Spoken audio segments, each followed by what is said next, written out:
Hello gamers, I am Mike TheZorch, and this is Gamers Bay Weekly, and I have some very good news.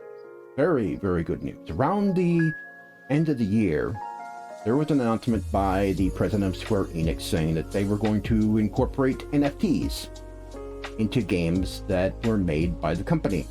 And a lot of people were upset. A lot of people were very worried, especially Final Fantasy XIV players. Well, yesterday, we finally got some clarification from Yoshi-P himself, Naoki Yoshida, director and producer of Final Fantasy XIV.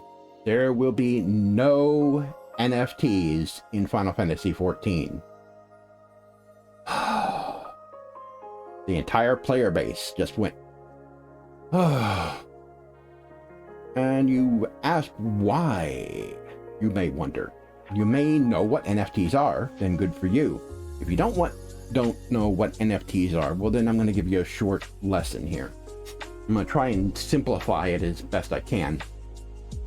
It's not going to be 100% accurate, but I'm trying to give you the oversimplified explanation of exactly what these are. There's better explanations out there, so go look for them. But NFTs are a scam. What they are is you'll have some games have NFTs and some don't. Basically, you're buying a picture, but you don't actually buy the picture.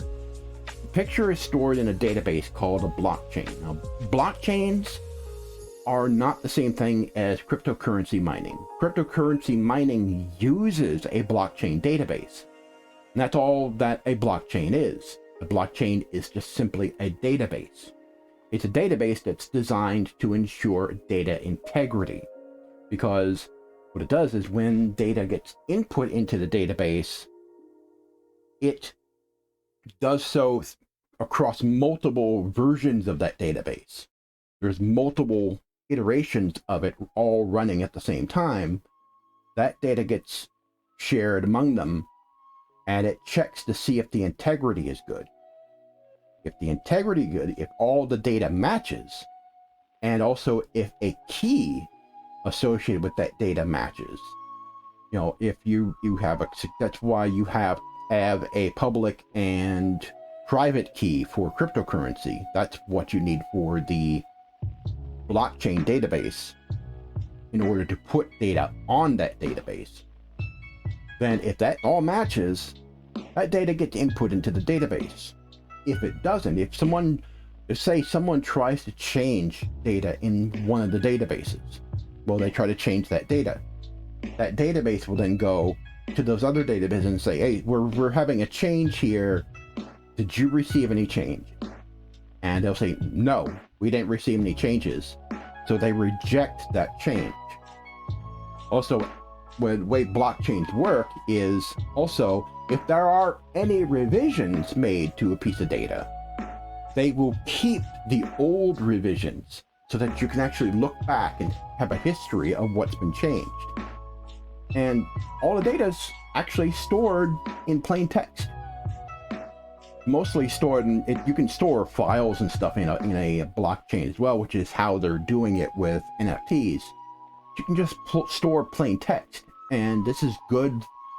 Would be really good for like certain kinds of financial data that doesn't have, identifying information, or say you wanted to make sure that ballots or elections, that only legitimate ones with the serial code, with the proper serial codes that were printed, actually get input into the system, and that some that are not legitimate don't get input into the system.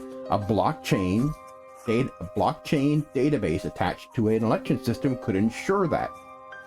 It's not 100%.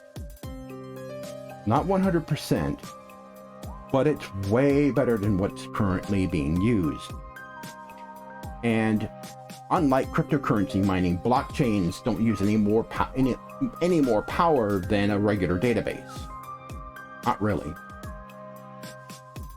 So when you're buying an NFT, you're not buying the picture stored in the database. You are buying the specific location within that database, the specific data area, that specific, you're assigned a number for that picture. That number is your slot in that database. And so you own that slot in that database, in that blockchain database. But it just happens to have a picture associated with it. You don't actually own the picture. It's the same thing as that guy selling the first ever tweet. Selling it to somebody. It's on Twitter, but you don't actually own it.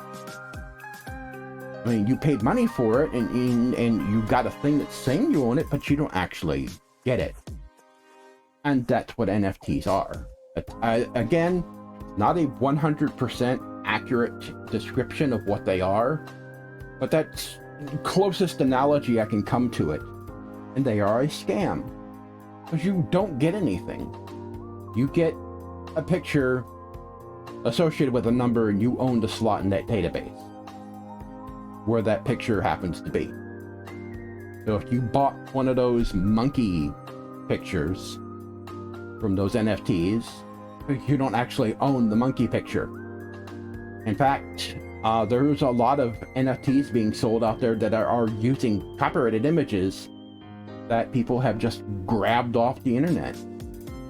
And they're selling it, the NFTs of those. And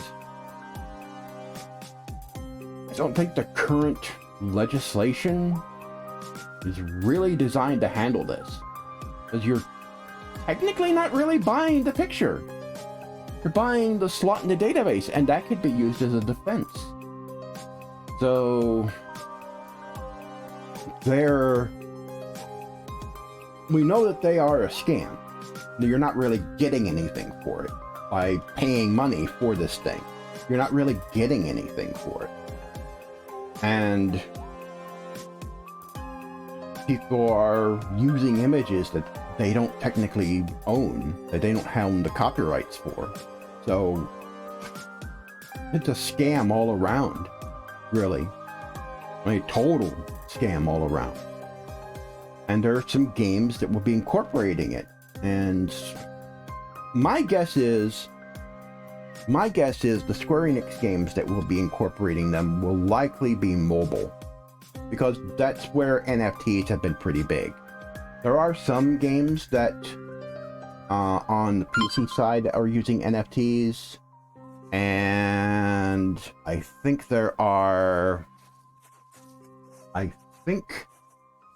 World of Warcraft might incorporate NFTs. I've heard some talk about it, and I've also definitely heard that Sony is definitely talking about it,